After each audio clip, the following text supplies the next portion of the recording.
আসসালামু আলাইকুম বন্ধুরা, তুহিন ট্রাভেল এক্সপ্রেস থেকে আমি তুহিন। অ্যাডভেঞ্চারাস ভ্রমণকারীদের জন্য অন্যতম জনপ্রিয় ট্রেল নাপিতাছড়া ট্রেল দেখার আমন্ত্রণ জানিয়ে আমার এই নতুন পর্ব শুরু করছি।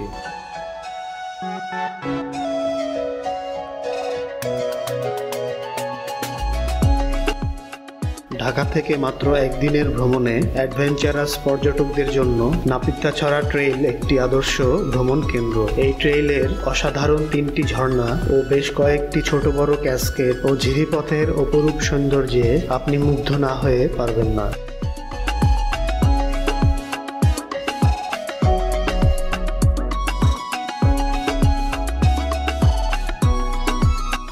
চট্টগ্রামের মিরসরাইয়ের নয়দুয়ারি বাজার থেকে ট্রেকিং শুরু করলে এই ট্রেইলে 3টি ঝর্ণা এবং বেশ কয়েকটি ছোট বড় ঘুম অর্থাৎ ক্যাসকেড দেখতে পাবেন। আর এই ঝর্ণাগুলোতে যাওয়ার ঝিরিপথটাকে নাপিতাছড়া ট্রেইল বলে।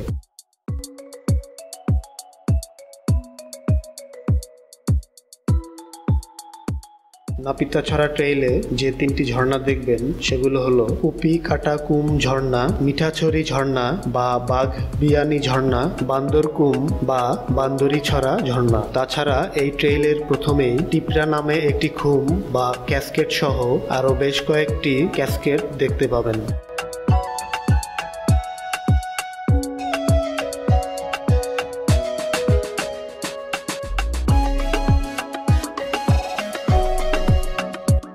নাপিতাছড়ার এই ট্রেইলে দেখবেন ঢাকা থেকে মাত্র একদিনে 900 টাকায় ও চিটাগাং থেকে মাত্র 300 টাকায় ভ্রমণের বিস্তারিত।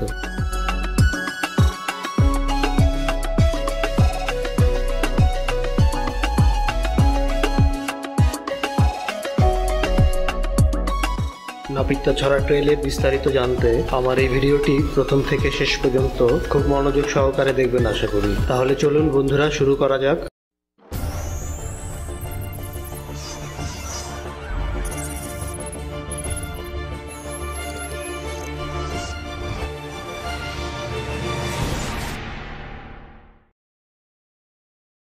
আমরা গাড়িতে উঠে গেছি। আমাদের উদ্দেশ্য হচ্ছে নাপিতাছড়া ঝর্ণা দেখা। গাড়ি রাত 12টার সময় ছাড়লো। ইনশাল্লাহ আমরা ভোরে পৌঁছে যাব। আমাদের সফর সঙ্গী আছে রনি ভাই। হাইডেন হাই। সাথে আছে আমাদের আরেকজন ডেভিড।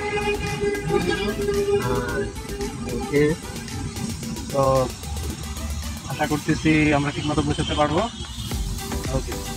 আমাদের ভ্রমণ পরিকল্পনা অনুসারে আমরা ঢাকার মিরপুর 10 নম্বর থেকে স্টার লাইন পরিবহনের রাত 12টার গাড়িতে ফেনীর উদ্দেশ্যে যাত্রা শুরু করেছি। মিরপুর 10 থেকে ফেনী বাস ভাড়া 300 টাকা। ইনশাল্লাহ আমরা সকাল 4টা থেকে 5টার মধ্যে ফেনী পৌঁছে যাব। ফেনী মহিপাল থেকে চিটাগাংগামী লোকাল বাসে করে চলে যাব নয়দুয়ারি মসজিদ বা বাজারের কাছে, এবং নয়দুয়ারি বাজার থেকেই আমরা পায়ে হেঁটে শুরু করব নাপিতাছড়া ট্রেইল।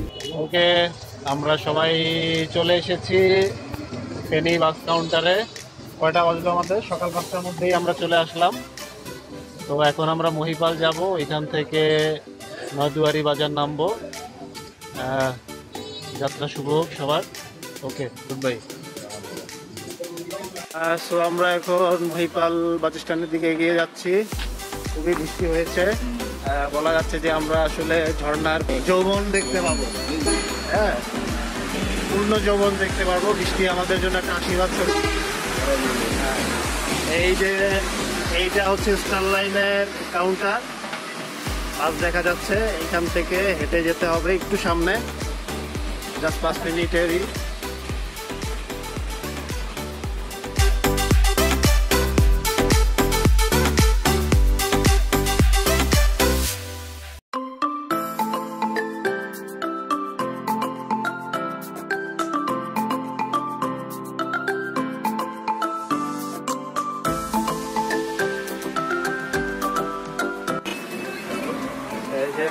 মহিপাল বাস স্ট্যান্ড আমরা চলে এসেছি। এখন আমরা বাঁ দিকে যাব। রনি ভাই, বাঁ পাশে বাঁ দিকে যাব। বাঁ দিকে ঘুরলে এখানে অনেকগুলো গাড়ি দেখা যাচ্ছে। এইগুলাই যাবে হচ্ছে নদুয়ারি বাজার আমরা নামবো এখানে। ভাড়া নিবে 40 থেকে 50 টাকা, কিন্তু তার আগে আমরা এই হোটেল আছে পাশে, এখানে ব্রেকফাস্ট সেরে নিব। ওকে, আমরা ব্রেকফাস্টের জন্য হোটেলে বসে আছি। যে হোটেলে বসে আছি তার পিছনে এই যে বাস দেখা যাচ্ছে, এই বাসগুলাই আসলে চিটাগাঙ্গামী বাস। আমরা এটাতে উঠবো, খাওয়া দাওয়ার পরে নদুয়ার বাজারে একটু নামবো। খাবারের অর্ডার দিয়েছি আমরা। আচ্ছা, আমাদের আরেকজন মেম্বার আছে, ওনার সাথে একটু পরিচয় করে দিই। হারুনুর রশিদ ভাই আসলে যাত্রাবাড়ি থেকে উঠেছে, এই জন্য আমরা তাকে আসলে 10 নম্বর থেকে মিস করেছিলাম। আমরা অপেক্ষায় আছি। ওকে, আমরা ব্রেকফাস্টের পরে চিটাগাঙ্গামী লোকাল বাসে উঠে গেছি। নদুয়ারি বাজার নেমে যাব। ভাড়া নিল 40 টাকা। আশা করি ম্যাক্সিমাম 1 ঘন্টার মধ্যে আমরা পৌঁছে যাব। গাড়ি একটু পরে ছেড়ে। ওকে, বেস্ট অফ লাক। কিভাবে যাবেন?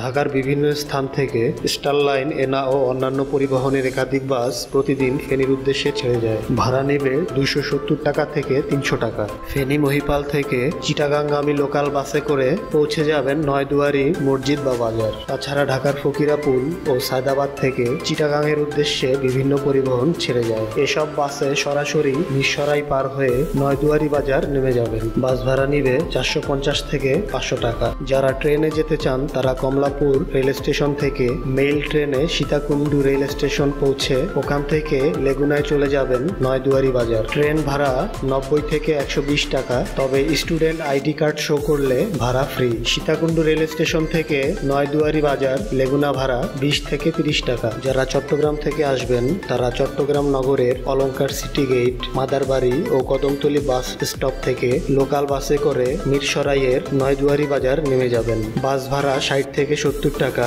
সময় লাগবে 1.5 ঘন্টা। নয়দুয়ারি বাজার থেকে হাঁটা পথে শুরু করে দিবেন নাপিতাছড়া ট্রেন। এই যে এইটাকে দেখা যাচ্ছে নদুয়ারি মসজিদ। নদুয়ারি মসজিদ এটা ঢাকা থেকে আসলে এই সাইড দিয়ে আমাদের আসতে হবে, আর যদি চিটাং থেকে আসতে যাই তাহলে আমাদের নদুয়ারি মসজিদ অথবা নদুয়ারি বাজার। নদুয়ারি মসজিদের বিপরীত পাশে এই যে আমরা চলে আসো। আমরা ট্রেকিং এর সুবিধার জন্য বাস নিয়ে নেব, বাংলার বাস। বাংলার বাস আমরা বাস নিয়ে নিই। আচ্ছা, এই হচ্ছে দৌড়িয়া রাস্তা। নাপিতাছড়ার রাস্তা। ওকে ওকে, বাসের মার্কেট এখানে না? চাচার কাছ থেকে নিয়ে নেব। বাস শপিং করতে হবে এখান থেকে। ধরো এটা আছে না? এই আছে তো, ভিডিও আছে তো? হ্যাঁ, ভিডিও আছে। আপনারা বাস মনে করে আবার আখ নিয়ে যান।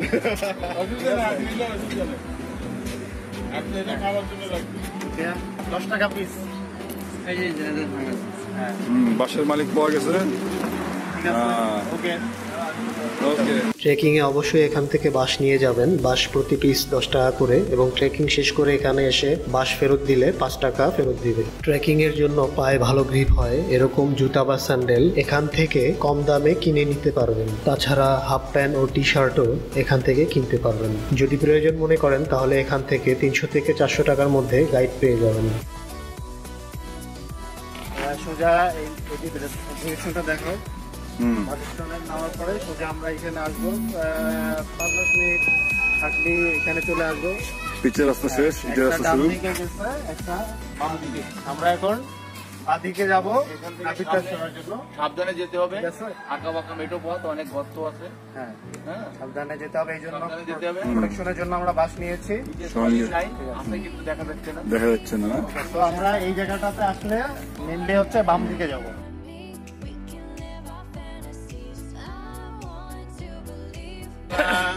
প্রায় 15-20 মিনিট হাঁটার পরে এই রেল লাইনে এখানে আসবো। এই জায়গাটার নাম হচ্ছে বেলতলা, মিরসরাই। মেইনলি আসলে এইখান থেকেই ট্রেকিংটা শুরু হবে আমাদের। অবশ্যই 516 পিলারের উপরে এটা খেয়াল রাখবেন। হ্যাঁ, pillar number 516। Train is coming! Train is coming! Train!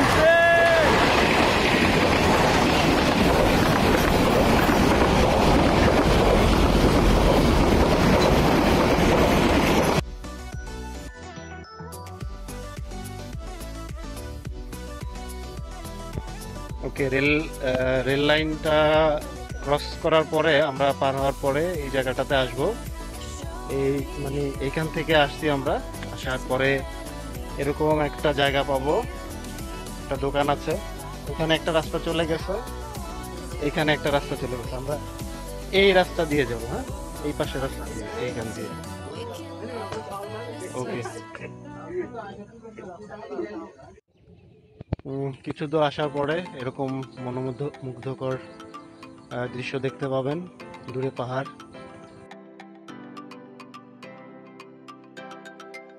ওকে, এইটাই লাস্ট হোটেল। তো আমরা এখানে খাবারের অর্ডার দিয়ে যাব, ফিরে আসার পথে তারপরে খাবো। এখানে নিয়ম হচ্ছে খাবার অর্ডার দিয়ে যাওয়া, এবং এখানে আমরা ড্রেসও চেঞ্জ করতে পারবো বা ব্যাগ ট্যাগও রেখে যেতে পারবো। অবশ্য আপনি যদি লোকজন কম থাকে সেই ক্ষেত্রে এসে আপনি এখানে অর্ডার না দিলেও হয়। তো আজকে যেহেতু ফ্রাইডে, সো আমরা আগে থেকেই খাবারের অর্ডার দিয়ে যাব, যদি আবার ফেরার পথে না পাই এই জন্য। Thank you.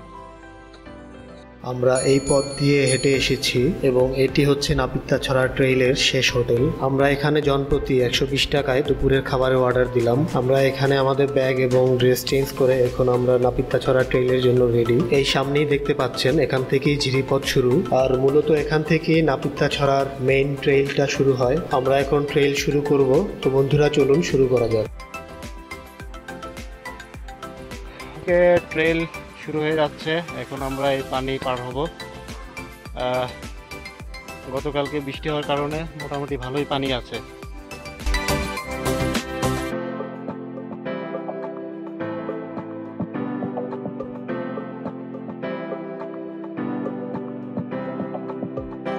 মোটামুটি ভালোই পানি, দেখতে পাচ্ছেন আমার হাঁটু পর্যন্ত উঠে গেছে পানি, হাঁটুর উপর পর্যন্ত।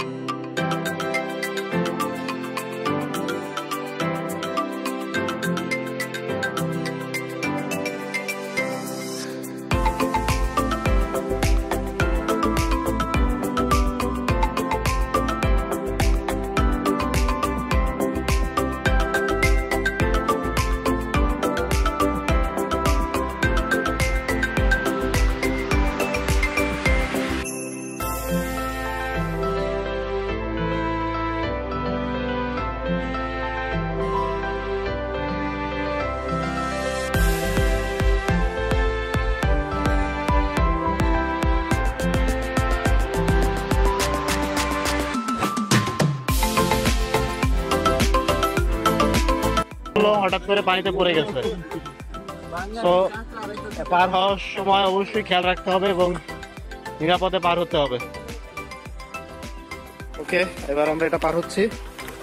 একটু গভীর এই জায়গাটা, জায়গাটা একটু গভীর, তো একটু সাবধানে পার হতে হবে। কখন যাবেন? ঝর্ণা তার প্রকৃত রূপ পরিপূর্ণভাবে তুলে ধরে বর্ষাকালে। তাই বর্ষাকাল অর্থাৎ আষাঢ় শ্রাবণ অর্থাৎ জুনের মাঝামাঝি থেকে আগস্টের মাঝামাঝি, এই 2 মাস হলো নাপিতাছড়া ট্রেইলের জন্য পরিপূর্ণ সময়। বর্ষা ছাড়া অন্য সময় গেলে ঝর্ণার আসল রূপ দেখতে পাবেন না। এখন বর্ষাকাল, আজ সকালে এবং রাতে প্রচুর বৃষ্টি হয়েছে, তাই ইনশাল্লাহ আমরা নাপিতাছড়া ট্রেইলের ঝর্ণাগুলোর পরিপূর্ণ সৌন্দর্য উপভোগ করতে পারবো। ঝিরিপথ আমরা পাড়ি দিয়ে যাব। হ্যাঁ, এটাতে প্রচুর স্রোত, তো আসলে ভয় পাওয়ার কিছু নাই। আসলে এখানে একটু সাবধানে পার হলেই হলো।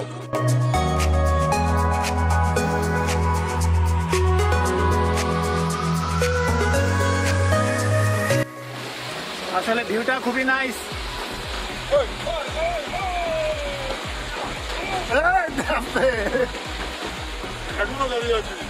সাথে কি নেবেন? পায়ে ভালো গ্রিপ হয় এমন প্লাস্টিকের স্যান্ডেল বা জুতা, পাতলা টি শার্ট ও হাফ প্যান্ট অথবা 3/4 প্যান্ট পরে আসবেন এবং আরেক সেট নিয়ে আসতে পারেন ভিজে গেলে পরার জন্য। ওয়াটারপ্রুফ ছোট ব্যাকপ্যাক, পানি থেকে মোবাইলকে রক্ষা করার জন্য ওয়াটারপ্রুফ মোবাইল কভার। ট্রেকিং এর সময় পানির পিপাসা লাগবে, তাই সাথে সবসময় খাবার পানি রাখবেন এবং প্রয়োজন মনে করলে সাথে ছাতা বা রেইনকোট নিয়ে আসবেন।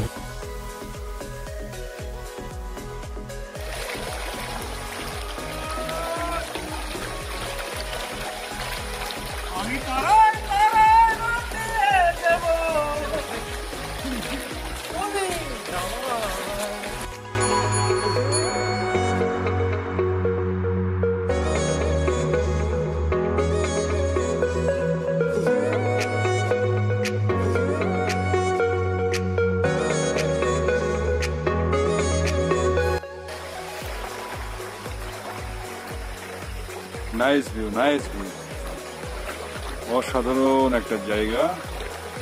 না আসলে আসলে এটা বোঝা যাবে না আর সৌন্দর্য, গভীরতা।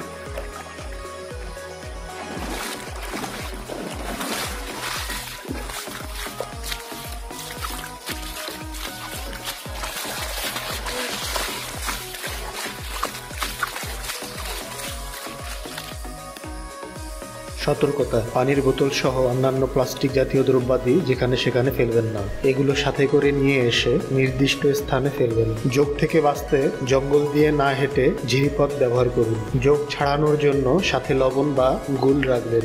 যোগ কামড়ালে হাত দিয়ে টেনে ছাড়াবেন না। লবণ অথবা গুল ছিটিয়ে দিলেই কাজ হবে। ঝর্ণায় যাওয়ার রাস্তা বেশ দুর্গম এবং পাথরের জায়গা পিচ্ছিল, তাই ট্রেকিংয়ে বাঁশ ব্যবহার করুন ও সতর্ক হয়ে পথ চলুন। অতিরিক্ত বর্ষায় ফ্ল্যাশ ক্ল্যাডের সম্ভাবনা থাকে, তাই বর্ষায় ঘুরতে গেলে এই ব্যাপারে সাবধান থাকুন। দলবদ্ধভাবে ট্রেকিং করার চেষ্টা করবেন, তাহলে একজনের বিপদে আরেকজন সাহায্য করতে পারবে। একটা জায়গা যেখানে এই যে আমরা পিছন দিক থেকে এসেছি, এদিক থেকে এসে এই বাইরে যেতে হবে। এই অ্যাঙ্গেলটা আমরা আপনাকে দিকে দেখালাম।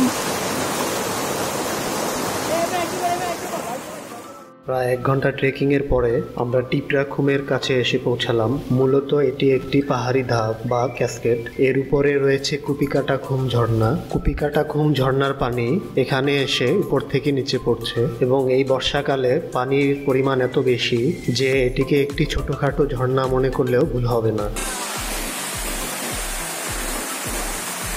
অসম্ভব সুন্দর জায়গা, যেটা আসলে ভাষায় প্রকাশ করা যাবে না।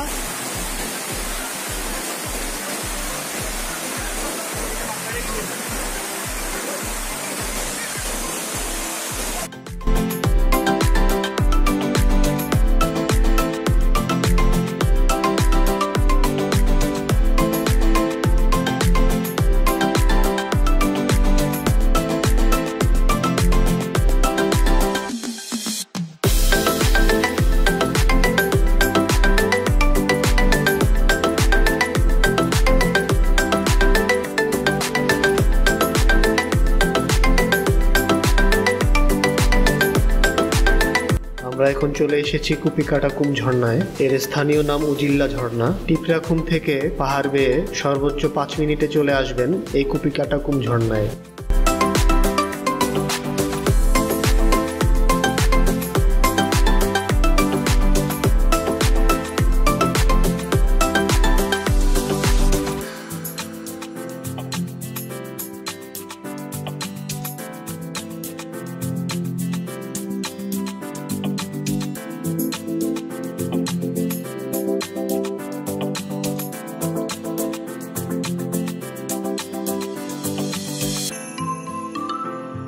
এই কুপিকাটাকুম ঝর্ণার পানি এই জায়গা দিয়ে যে পাহাড়ের এই ধাপ বেয়ে নিচে গিয়ে পড়ছে এবং সেটি হলো টিপরাখুম। এই টিপরাখুম ও কুপিকাটাকুম ঝর্ণায় আমরা প্রায় 1 ঘন্টা ছিলাম।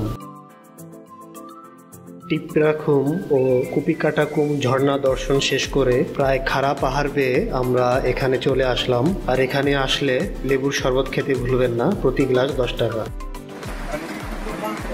প্রচুর বৃষ্টি হচ্ছে, বৃষ্টির কারণে ঝর্ণার পানি অনেক বেড়ে গেছে। দরদি ভাই, আপনার ফিলিংস কি? এই পর্যন্ত এতটুকু দেখায়। দুইটা তো দেখলেন, আপনার ফিলিংস কি? খুবই ভালো, মুগ্ধ, মানে বলবো এক কথায় খুবই মুগ্ধকর, মানে ভাষায় প্রকাশ করা যায় না এরকম মুগ্ধ। তো আরো দুইটা বাকি আছে, তো আপনি কি ওইটা দুইটা দেখতে যাচ্ছেন? ইনশাআল্লাহ। ওকে ওকে, তারপর আমার হারুন ভাই, আপনার অভিমত কি? খুবই এক্সাইটেড। খুবই এক্সাইটেড। আপনি দুইটা দেখলেন, কেমন লাগলো? হ্যাঁ, খুবই ভালো। খুব ভালো লাগলো। আরো দুইটা দেখার ইচ্ছা আছে? হ্যাঁ, ইনশাআল্লাহ। ওকে, দেবী সাহেব আপনার কি অবস্থা? আমি অবাকরুদ্ধ, মানে বাকরুদ্ধ আর কি। অবাক হয়ে বাকরুদ্ধ হয়ে গেছি। অবাক হয়ে বাকরুদ্ধ। আচ্ছা। হ্যাঁ, আমরা ওকে লেবুর শরবত খাওয়ানোর পরে আন্দাজ করতে পারি? তারপর, হ্যাঁ অবশ্যই, তারপরে দেখা যাচ্ছে আমাকে? হ্যাঁ হ্যাঁ না, আমি দেখতে পাচ্ছি না। হ্যাঁ, সমস্যা নেই। তো উপরে আসার পরে এখানে এইখানে শরবত খেতে ভুলবেন না, লেবুর শরবত। একদম পুরা আপনার ডিহাইড্রেশন থাকলে ওটা দূর হয়ে যাবে। আমাদের এখানে আমরা দেখতে পাচ্ছি প্রচুর স্রোত। এই স্রোত চলে যাচ্ছে ওইদিকে, আমরা আছি এইদিকে, সঙ্গে বাস সবার হাতে আছে।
কিছু ছোট ছোট ক্যাসকেড দেখতে পাচ্ছেন, যেখানে পানিগুলো খুব সুন্দরভাবে আন্দোলিত হচ্ছে। এবং এখানে আসার পর আপনারা দেখতে পাবেন একটি ঝিরিপথ সোজা চলে গিয়েছে এবং আরেকটি ঝিরিপথ বাম পাশে চলে গিয়েছে।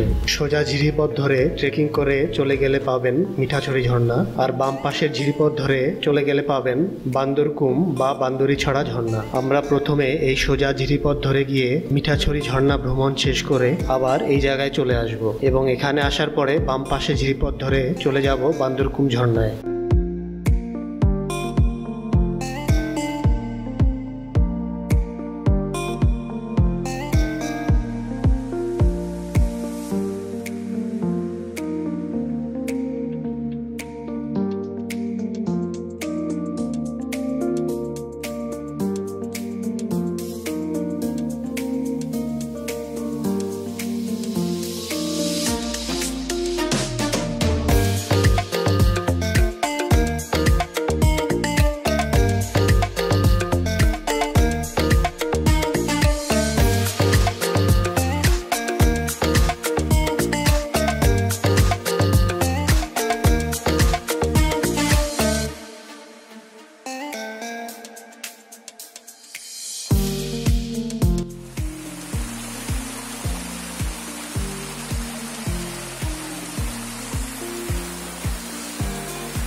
এই ঝিরিপথটি সত্যি অসাধারণ। ঝিরিপথ দিয়ে বয়ে চলছে স্বচ্ছ ও শীতল পানি, আর এর উপরটা পাহাড়ি নাম না জানা লতাপাতা দিয়ে ঘেরা।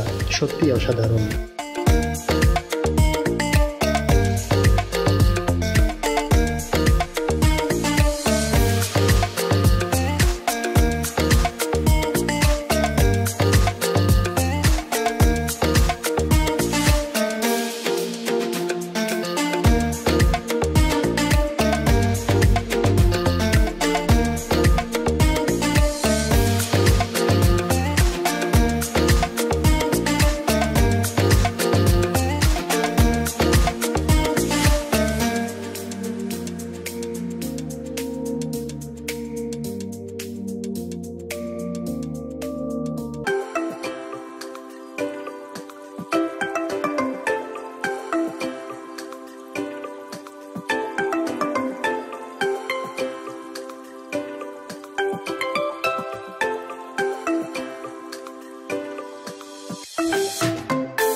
সামনে আরো ভয়ঙ্কর সুন্দর কিছু দেখা যাবে। Wow! What a beauty! Wow! Wow! Wow! Wow! Wow!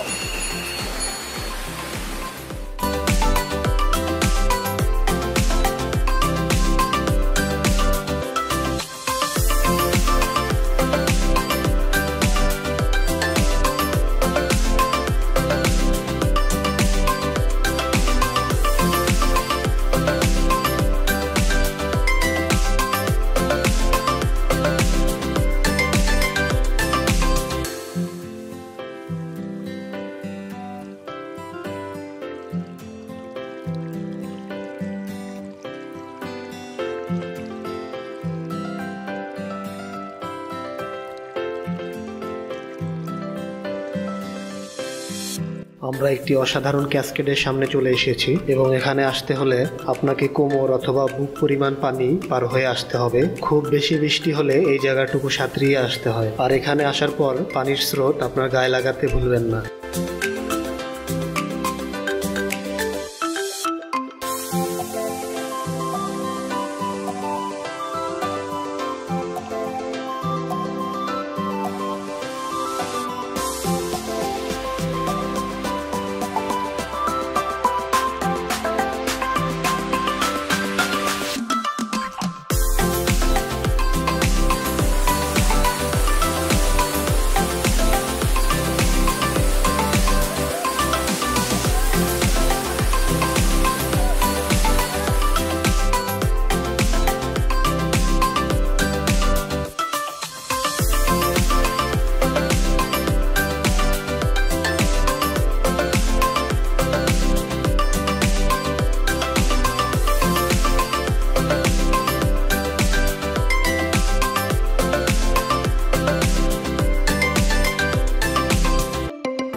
পিত্তাছড়া ট্রেইলে ঝিরিপথে এরকম কিছু বড় বড় পাথর পাবেন, যেগুলো পার হয়ে সামনে যেতে হয়, এবং এই বড় বড় পাথরগুলো পার হয়ে যাওয়া সত্যিই বিপজ্জনক। খুব সাবধানে আস্তে ধীরে পার না হলে যে কোনো সময় দুর্ঘটনা ঘটতে পারে। তাই এরকম স্থানগুলোতে খুব সাবধানে দেখে শুনে সময় নিয়ে ট্রেকিং করবেন।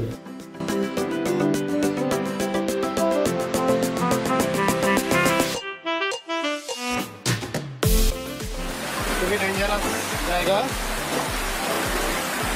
এক হাতে লাঠি নিয়ে আর এক হাতে মোবাইল নিয়ে এই ডেঞ্জারাস এরিয়া ভিডিও করতেছি।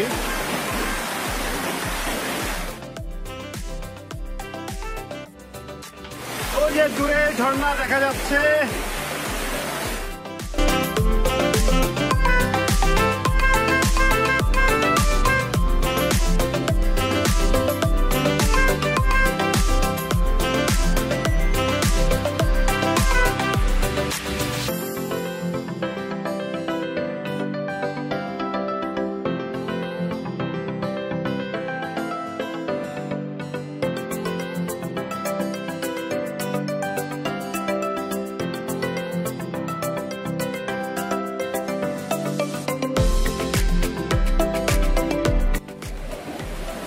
আমরা ঝর্ণার কাছাকাছি চলে আসছি।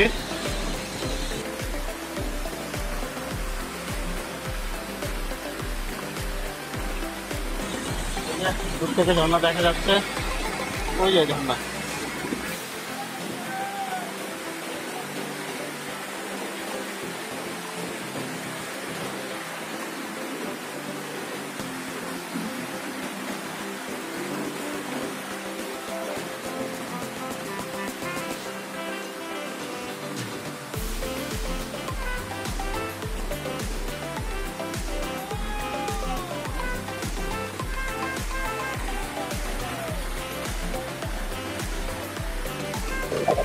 অসাধারণ ঝর্ণা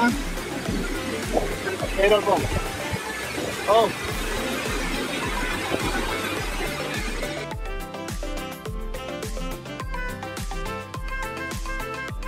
অবশেষে আমরা আমাদের অতিকাঙ্ক্ষিত ঝর্ণা মিঠাছড়ি ঝর্ণা এসে পৌঁছালাম। কুপিকাটাকুম ঝর্ণা থেকে এখানে আসতে আমাদের প্রায় 1 ঘন্টা সময় লাগলো। আর এখানে এসে ঝর্ণার শীতল পানিতে গোসল করে ট্রেকিং এর সমস্ত ক্লান্তি দূর করে নিলাম।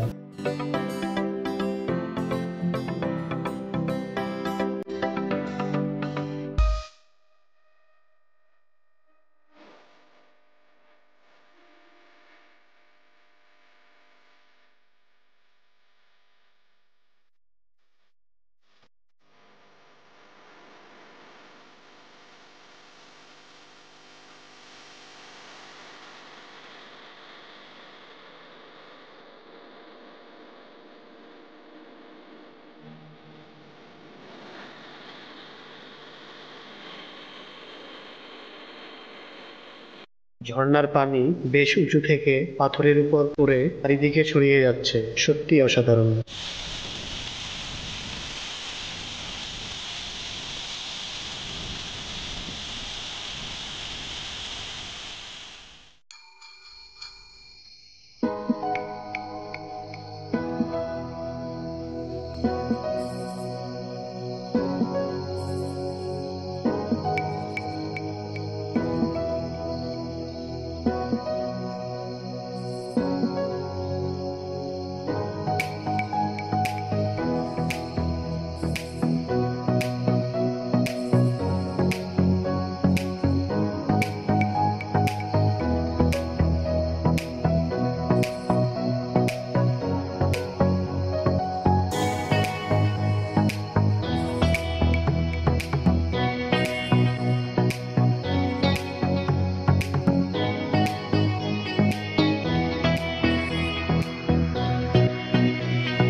আমরা প্রায় 1 ঘন্টা মিঠাছড়ি ঝর্ণা দর্শন শেষ করে সেই আগের জায়গায় চলে এসেছি, অর্থাৎ যেদিকে ঝিরিপথ 2 ভাগে ভাগ হয়ে গিয়েছে। ওইখানে আসার পরে আমরা প্রথমে সোজা ঝিরিপথ ধরে চলে গিয়েছিলাম। এবার আমরা বাম পাশের ঝিরিপথ ধরে চলে গেলেই পেয়ে যাব নাপিতছড়া ট্রেইলের সর্বশেষ ঝর্ণা বান্দরকুম ঝর্ণা।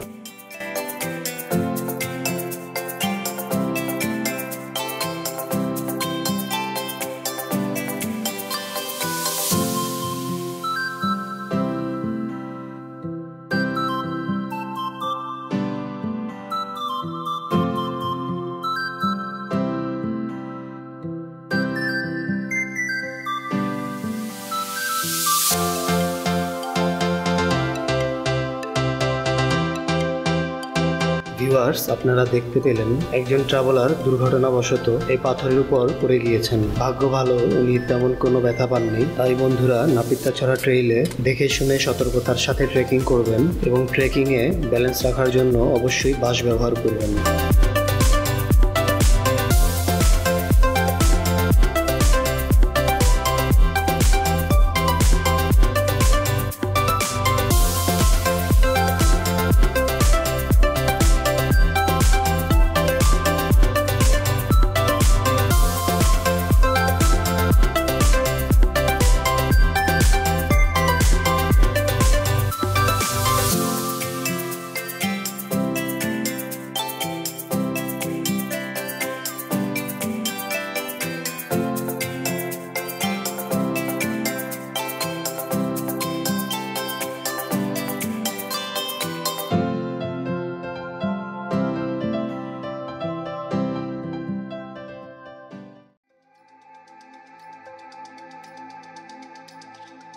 অবশেষে নাপিতছড়া ট্রেইলের তৃতীয় ও শেষ ঝর্ণা বান্দরকুম বা বান্দুরিছড়া ঝর্ণায় পৌঁছে গেলাম। মিঠাছড়ি ঝর্ণা থেকে এখানে পৌঁছাতে সময় লাগলো আধা ঘন্টা। আপনারা দেখতে পাচ্ছেন অপূর্ব সুন্দর একটি ঝর্ণা। নাপিতছড়া ট্রেইলে যদি এই ঝর্ণাটিতে না আসেন তাহলে আপনার ট্রেইল অসম্পূর্ণ থেকে যাবে। অনেক ভ্রমণকারী মিঠাছড়া ঝর্ণা ভ্রমণ শেষ করে বান্দরকুম ঝর্ণাতে আর আসেন না। আমি সকল ভ্রমণকারীদের বলবো, আপনারা মিঠাছড়ি ঝর্ণা দর্শন শেষ করে অবশ্যই বান্দরকুম ঝর্ণাতে আসবেন।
সত্যি অসাধারণ একটি ঝর্ণা। মিঠাছড়ি ঝর্ণার সৌন্দর্য একরকম আর এই ঝর্ণার সৌন্দর্য আরেক রকম। এই ঝর্ণাটির বৈশিষ্ট্য হলো বেশ উপর থেকে পানি 2 পাহাড়ের মাঝখান দিয়ে নিচে এসে পড়ছে। সত্যিই অপরূপ, যা নিজ চোখে না দেখলে এর সৌন্দর্য ভাষায় প্রকাশ করা যাবে না।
নাপিতাছড়া ট্রেইলের ঝর্ণাগুলো এক একজনের কাছে এক এক নামে পরিচিত, তবে যে নামেই ডাকা হোক না কেন এখানে সর্বমোট 3টি ঝর্ণা, একটি বড় খুম বা ক্যাসকেড সহ বেশ কয়েকটি ছোট ও মাঝারি ক্যাসকেড রয়েছে। নাপিতাছড়ায় থাকার মতো কোনো হোটেল নেই, তবে এর আশেপাশে সীতাকুণ্ড ও মিরসরাইয়ে মধ্যম মানের কিছু হোটেল আছে।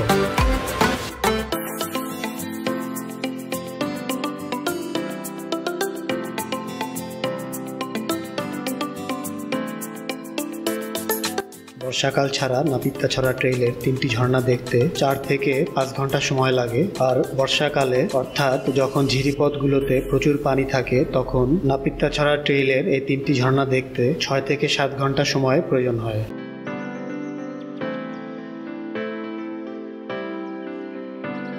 ঢাকা থেকে নাপিতাছড়া ট্রেইলে আমাদের জনপ্রতি যে খরচ হলো তা হলো ঢাকা থেকে ফেনী আপ ডাউন বাস ভাড়া ধরি 300-600 টাকা, সকালের ব্রেকফাস্ট 50 টাকা, ফেনীর মহিপাল থেকে নয়দুয়ারি বাজার আপ ডাউন লোকাল বাস ভাড়া 40-80 টাকা, নাপিতাছড়া হোটেলে দুপুরের খাবার 120 টাকা এবং অন্যান্য ধরি আরও 50 টাকা। তাহলে জনপ্রতি সর্বমোট খরচ 900 টাকা। মেল ট্রেনে সীতাকুণ্ড হয়ে আসলে এই খরচ আরও কমে যাবে এবং স্টুডেন্ট আইডি কার্ড শো করতে পারলে 300 থেকে 400 টাকার মধ্যে নাপিতাছড়া ট্রেইল কমপ্লিট করে আসতে পারবেন। যারা চট্টগ্রাম থেকে আসবেন লোকাল বাসে নয়দুয়ারি বাজার পর্যন্ত আপ ডাউন বাস ভাড়া 140 টাকা, দুপুরের খাবার খরচ 120 টাকা এবং অন্যান্য ধরি 40 টাকা। তাহলে সর্বমোট 300 টাকাতে চট্টগ্রাম থেকে নাপিতাছড়া ট্রেইল ভ্রমণ করতে পারবেন।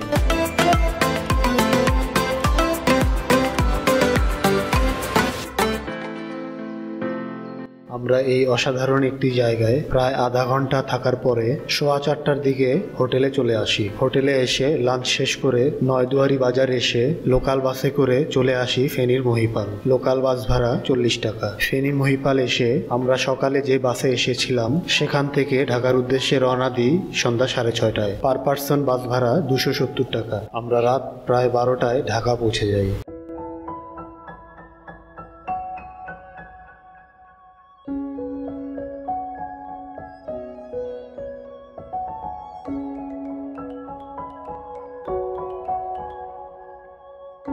আমার এই চ্যানেলটি যারা এখনো সাবস্ক্রাইব করেননি তারা সাবস্ক্রাইব করতে ভুলবেন না। যারা ইতিমধ্যে সাবস্ক্রাইব করেছেন তাদেরকে অসংখ্য ধন্যবাদ। বন্ধুরা, আজ এ পর্যন্তই। আপনাদের ভ্রমণ হোক নিরাপদ ও আনন্দের। সবাই ভালো থাকুন, সুস্থ থাকুন এই প্রত্যাশায় তুহিন ট্রাভেল এক্সপ্রেসের পক্ষ থেকে আমি তুহিন আপনাদের সকলের কাছ থেকে বিদায় নিচ্ছি। খোদা হাফেজ।